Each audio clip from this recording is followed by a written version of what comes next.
Hello students, previous video में just आपने Gauss theorem के एक एप्लीकेशन को देखा जिसमें कूलम्ब्स लॉ प्रूव किया था आपने गॉस थ्योरम को यूज करके। ठीक है, अब हम लोग क्या देखेंगे, सेकेंड एप्लीकेशन देखेंगे गॉस थ्योरम का। ठीक, सेकेंड एप्लीकेशन में क्या है, एक इनफाइनाइट लॉन्ग स्ट्रेट वायर है। इस तरह से लॉन्ग स्ट्रेट वायर है इनफाइनाइटली। हाँ, इस इनफाइनाइट लॉन्ग स्ट्रेट वायर पे इलेक्ट्रिक फील्ड की वैल्यू क्या होगी, ध्यान देंगे। वो लॉन्ग स्ट्रेट वायर, हाँ चलिए देखते हैं। इलेक्ट्रिक फील्ड इंटेंसिटी फाइंड करनी है आपको। हाँ, इलेक्ट्रिक फील्ड इंटेंसिटी किसके लिए, इनफाइनाइटली लॉन्ग स्ट्रेट वायर। हाँ, लेकिन वो लॉन्ग स्ट्रेट वायर क्या होगा, यूनिफॉर्मली चार्ज होगा। ठीक है, उस पे यूनिफॉर्मली चार्ज डिस्ट्रीब्यूट किया जाएगा। ठीक है, चलिए मान लेते हैं कि ये हमारा इनफाइनाइट वायर है। ध्यान दें कि ये इनफाइनाइट वायर जो है वो बहुत थिन होना चाहिए, वेरी थिन। हाँ ठीक है, तो चलो ये है एक्चुअली इनफाइनाइट। हाँ, इनफाइनाइट जाएगा। ठीक है, चलो अब क्या मानते हैं, इस पे प्लस क्यू चार्ज डिस्ट्रीब्यूट कर दिए। तो जैसे ही प्लस क्यू चार्ज दिए तो ये यूनिफॉर्मली डिस्ट्रीब्यूट हो जाएगा। ठीक है, ये यूनिफॉर्मली डिस्ट्रीब्यूट हो जाएगा। हाँ, और यूनिफॉर्म जब डिस्ट्रीब्यूट होता है चार्ज, तो उसकी डेंसिटी को यूनिफॉर्मली चार्ज डिस्ट्रीब्यूशन में से एक लीनियर चार्ज डेंसिटी होता है, इसमें लीनियरली डिस्ट्रीब्यूट हुआ है, इसलिए लीनियर चार्ज डेंसिटी लैम्डा को डिफाइन करते हैं हम चार्ज पर यूनिट लेंथ। हाँ, ये हम यूज करेंगे इसमें, क्योंकि इसमें चार्ज का डिस्ट्रीब्यूशन लीनियरली हुआ है, तो लीनियर चार्ज डिस्ट्रीब्यूशन निकालेंगे। अगर पूरे सरफेस में होता तो हम सरफेस चार्ज डिस्ट्रीब्यूशन यूज करते हैं। ठीक है, तो सरफेस चार्ज डेंसिटी यूज करते हैं, और पूरे वॉल्यूम में होता तो वॉल्यूम चार्ज डेंसिटी यूज करते हैं। हाँ, तो हम क्या कर रहे हैं, यहाँ लीनियर चार्ज डिस्ट्रीब्यूशन हुआ है, इसलिए लीनियर चार्ज डेंसिटी का यूज करेंगे, इसको लैम्डा से डिनोट करते हैं। ठीक है, चलिए कोई बात नहीं। अब क्या है, इस पे मुझे पता है कि कोई भी चीज है उसके चारों तरफ एक गॉसियन सरफेस फॉर्म होता है, तो यहाँ भी हम एक ड्रॉ करेंगे गॉसियन सरफेस। ठीक है, तो कैसा होगा गॉसियन सरफेस, एक सिलेंडर टाइप है, इसीलिए यहाँ सिलेंड्रिकल फॉर्मेट होगा। हाँ, तो मान लेते हैं कि कुछ लेंथ का, हाँ कुछ लेंथ का मैंने एक गॉसियन सरफेस ड्रॉ कर लिया। ठीक है, एक गॉसियन सरफेस मैंने ड्रॉ कर लिया।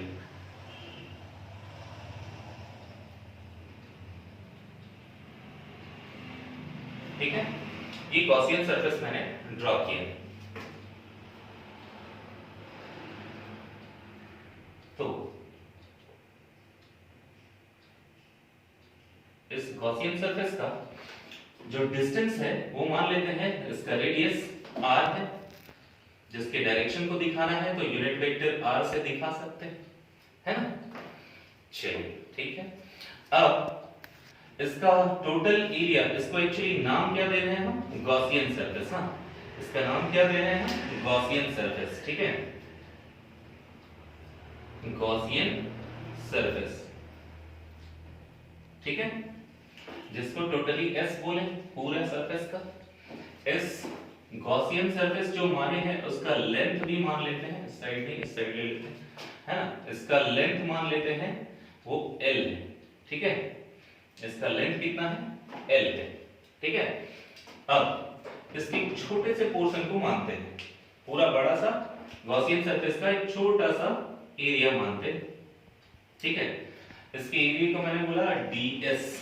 ठीक है, बहुत बड़ा एरिया का छोटा सा पार्ट ds मान लिया, एलिमेंट्री एरिया। अगर मैं इसका यहाँ पे एरिया वेक्टर फॉर्म करूं तो क्या होगा एरिया वेक्टर, एरिया वेक्टर हमेशा सरफेस के परपेंडिकुलर होता है ना, सरफेस के परपेंडिकुलर होता है।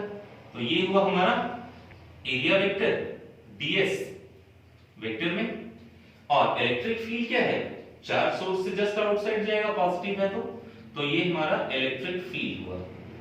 ठीक है, चलिए ध्यान दीजिए, इस गॉसियन सरफेस को मैंने 3 फेसेस में डिस्ट्रीब्यूट किया है। हाँ, जैसे ये हमारा सिलेंडर है, तो सिलेंडर का एक फेस हुआ ये वाला चारों तरफ का, फर्स्ट, एक फेस हुआ ये वाला क्रॉस सेक्शन एरिया, और एक फेस हुआ ये वाला क्रॉस सेक्शन एरिया। तो 3 फेसेस कंसीडर किए हैं। हाँ, तो फर्स्ट केस क्या है, ये वाला मैंने माना है फर्स्ट फेस।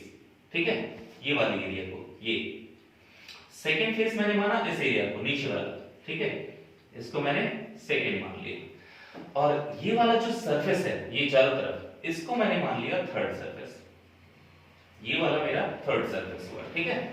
चलिए, तो अब इस फेस का मैंने देखा, ये वाला इसके चारों तरफ का एरिया वेक्टर तो आउटसाइड चला गया, चाहे यहां लेते तो यहां आता, यहां लेते तो ऐसे जाता, इलेक्ट्रिक फील्ड में ऐसे ही चला जाता। बट इस फर्स्ट वाले फेस में क्या होगा, इलेक्ट्रिक फील्ड तो अभी भी ऐसे है, लेकिन एरिया वेक्टर कैसे होगा, मैंने बोला area vector always acting perpendicular to the surface, तो यहां का सरफेस ऐसा है तो यहां से ऐसे जाएगा एरिया वेक्टर, है ना।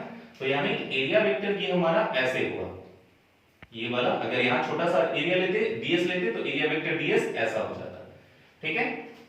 इस फेस की बात करें तो अभी भी इलेक्ट्रिक फील्ड ऐसे, बट एरिया वेक्टर कैसा है, ये वाला आउटसाइड, नीचे वाला डाउनवर्ड परपेंडिकुलर, तो ये एरिया वेक्टर हमारा ऐसा दे देता, है ना। तो ये एरिया वेक्टर ds ऐसा देता, यहां पर E और ds के बीच में 90 डिग्री फॉर्म है, यहां भी E और ds के बीच में 90 डिग्री है, लेकिन यहां E और ds कैसे हैं, E भी इधर ही है और ds भी इधर ही है, दोनों के बीच में कैसा एंगल होगा, कितना एंगल होगा, थीटा कितना होगा इसके लिए 0 डिग्री, लेकिन इन दोनों के लिए थीटा 90 डिग्री हुआ, यहां भी थीटा 90 डिग्री हुआ, यूज करेंगे इनको, है ना। चलिए, इसका डिस्क्रिप्शन यहां लिखा हुआ है कि एक वायर माने जो मान लेना है कि एकदम थिन होना चाहिए, इनफाइनाइट होना चाहिए और स्ट्रेट वायर होना चाहिए, हाँ। चलिए, उसके बाद क्या किए, प्लस क्यू चार्ज लिए जो यूनिफॉर्मली डिस्ट्रीब्यूट हो गया उस पर, है ना, और उसका linear charge density lambda equal to q by l, इस l लेंथ के लिए हम यूज कर रहे हैं, है ना।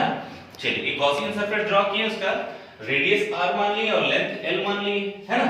चलिए, p एक ऐसा पॉइंट माने हैं गॉसियन सरफेस पे, ये वाली पॉइंट p, एक इसी p पॉइंट पर ही गॉसियन सरफेस लिए, है ना, इसको मैं पॉइंट p बोल रहा हूं, ठीक है। चलिए, E जो है उसी p पॉइंट पर इलेक्ट्रिक फील्ड को मुझे कैलकुलेट करना है ना। चलिए, according to Gauss theorem, Gauss theorem previous video में आपने देखा था, रिलेशन कैसे लिखे थे, इस बार डायरेक्ट लिख रहे हैं, E dot ds is equal to q by epsilon naught, है ना। अब ये क्लोज सरफेस के लिए है, तो क्लोज सरफेस में देख रहे हैं तीन फेसेस है हमारे पास, है ना, तो तीनों फेस के लिए मुझे लिखना होगा इसको, तो close surface EDS for the surface 1, है ना। अच्छा, चलिए पहले लिख लेते हैं, EDS और प्लस EDS, तीन सरफेसेस हैं हमारे पास, ठीक है, equal to q by epsilon naught, हाँ। ये हो गया सरफेस फर्स्ट के लिए, ये हो गया सरफेस सेकंड के लिए और ये हो गया सरफेस थर्ड के लिए। अब चलिए, फर्स्ट और सेकंड वाले सरफेस पे देखिए थीटा कितना है 90 डिग्री, तो a डॉट b क्या होता है, ab cos थीटा, तो cos 90 डिग्री लिखेंगे, यहां भी ab cos थीटा cos 90 लिखेंगे, और यहां ab cos थीटा, यहां पर थर्ड सरफेस में देख रहे हैं e और ds सेम लाइन में है, यानी थीटा 0 डिग्री, है ना। तो तीनों को एक्सप्लेन कैसे करेंगे हम, है ना। चलिए देखते हैं, तो गॉस थ्योरम को हमने क्या किया है, तीन लाइंस में डिस्ट्रीब्यूट किया है ना। चलिए, अब क्या है हमारे पास, क्या हो जाएगा expression, integral EDS cos 90 degree, first वाले में क्या है, फर्स्ट वाले फेस में E और ds 90 डिग्री, इसलिए EDS 90 plus integral EDS cos 90 degree, second के भी 90, थर्ड वाला केस में 0 है ना।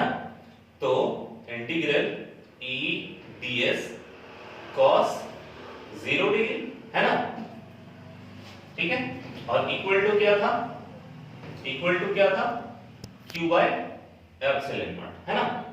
चलिए, अब ये 0 cos 90 0, तो टोटल टर्म 0, cos 90 0, तो ये भी टोटल टर्म 0, तो बचता क्या है हमारे पास, इंटीग्रल फॉर्मेट EDS, हाँ, क्या बचेगा, cos 0 इक्वल टू 1, तो EDS बचा equal to q by epsilon naught. अब देख रहे हो कि q इज इक्वल टू, हम पहले से लीनियर चार्ज डेंसिटी देख चुके हैं, lambda equal to charge per unit length होता है, तो चार्ज इक्वल टू क्या होगा, लैम्डा इनटू n, जिसको यूज करेंगे, charge equal to lambda n। तो यहां हमारा क्या हो जाएगा, E तो हर जगह वैल्यू सेम देगा, तो E integral ds is equal to Q की जगह लैम्डा L, तो lambda L by epsilon naught, है ना। चलिए तो हमारे पास क्या हो गया, EDS, ds क्या है भाई, integral format ds is equal to, है ना, इसको हम बोलेंगे कर्व्ड सरफेस एरिया, हाँ, curved surface area of cylinder, हाँ, curved surface area of cylinder, और वो होता किसके इक्विवेलेंट है, वो होता है 2 पाई RL के बराबर, ठीक है। तो यूज कर लेंगे हम, तो क्या हो जाएगा, E इंटू 2 पाई RL और equal to lambda L by epsilon naught. अब यहां क्या देख रहे हैं कि L और L दोनों कैंसिल आउट, है ना, तो बचा क्या, E is equal to lambda by 2 pi epsilon naught R, इतना ही बचा, यही हमारा इलेक्ट्रिक फील्ड है। इसको अगर हम वेक्टर फॉर्म में लिखना चाहें तो क्या होगा, vector E is equal to lambda by 2 pi epsilon naught R, है ना, और यूनिट वेक्टर R दे देंगे, जिसके डायरेक्शन को मैंने यूनिट वेक्टर R से डिनोट किया था, हाँ। क्योंकि न्यूमेरिकल जब आप सॉल्व करोगे तो इसको दूसरे एक्सप्रेशन में आपको तोड़ना होगा, क्योंकि मुझे 1/4 पाई एप्सिलॉन नॉट का वैल्यू डायरेक्ट पता है ना, तो इसको आप ऐसे भी लिख सकते हो इस फॉर्मेट में 1/4 पाई एप्सिलॉन नॉट, तो यहां 4 कर दिए तो 2 ऊपर मल्टीप्लाई करना होगा, 2 लैम्डा बाय R, ये फॉर्मेट हो जाएगा। यहां पर 4 किए तो ऊपर में 2 करना होगा, 2 और 2 से मल्टीप्लाई कर दो, है ना, तो ये हमारा हो जाएगा इलेक्ट्रिक फील्ड की वैल्यू। क्यों, क्योंकि 1/4 पाई एप्सिलॉन नॉट की डायरेक्ट वैल्यू क्या होती है, 1/4 पाई एप्सिलॉन नॉट, उसकी वैल्यू क्या होती है 10 रेज़ टू माइनस, है ना। तो हम इसका यूज करेंगे, फाइनली फाइंड कर लेंगे, चलिए, इसीलिए हम इस फॉर्मेट में यूज करते हैं, ठीक है। तो 9 into 10 to the power 9 होता है इसका वैल्यू, है ना। तो आप जब भी यूज करोगे 1/4 पाई एप्सिलॉन नॉट, तो 1/4 पाई एप्सिलॉन नॉट की value 9 into 10 raise to power 9, तो इसकी वैल्यू आप डायरेक्ट लिखोगे तो ज्यादा सॉल्यूशन आपको नहीं करना पड़ेगा, है ना, नहीं तो इसकी वैल्यू आपको रखनी पड़ेगी, पाई की वैल्यू रखनी पड़ेगी, एप्सिलॉन नॉट जो परमिटिविटी है 8.85 into 10 रेज़ टू माइनस 12 का वैल्यू रखना पड़ेगा इसका, है ना, तो थोड़ा ज्यादा टफ पड़ेगा, हाँ। देखिए एनसीईआरटी लेके आपका क्वेश्चन है, हाँ, जिसमें पेज नंबर 52 में है 1.23, हाँ, उसमें क्या था, इलेक्ट्रिक फील्ड गिवन है 9 into 10 raised to 4 न्यूटन पर कूलम, r डिस्टेंस गिवन है 2 सेंटीमीटर, और लीनियर चार्ज डेंसिटी एक लिनियरली जब चार्ज डिस्ट्रीब्यूट किया गया इनफाइनाइट प्लेन शीट पे, यानी एक इनफाइनाइट वायर पे, तो उस कंडीशन में लैम्डा फाइंड करना है आपको, ठीक है, लीनियर चार्ज डेंसिटी। तो E इज इक्वल टू जानते हैं lambda by 2 pi epsilon naught आ रहा है ना, तो उसको 4 पाई के टर्म में चेंज कर दिए, 1/4 pi epsilon naught 2 lambda by r, है ना, तो इसको क्या है, इसकी value 9 into 10 raise to power 9 हो गया, और 2 लैम्डा की वैल्यू कितनी होगी, है ना, लैम्डा की वैल्यू आपको फाइंड करनी है, तो 2 लैम्डा और डिवाइडेड बाय r की वैल्यू कितनी होती है, यहां पर देखो 2 सेंटीमीटर, तो 2 into 10 raise to minus 2 metre हो जाएगा, है ना। तो चलो अब इसको इलेक्ट्रिक फील्ड की वैल्यू की value 9 into 10 to the power 4, तो आपको लैम्डा फाइंड कर लेना है, लैम्डा फाइंड कर लेंगे, है ना। तो ये हुआ सेकंड एप्लीकेशन, हाँ, गॉस थ्योरम का, जिसमें एक इनफाइनाइट, हाँ, लॉन्ग स्ट्रेट वायर में चार्ज डिस्ट्रीब्यूट करने पर इलेक्ट्रिक फील्ड की वैल्यू क्या होती है वो मिली। चलिए ठीक है, नेक्स्ट वीडियो के साथ देखेंगे, है ना। Thank you.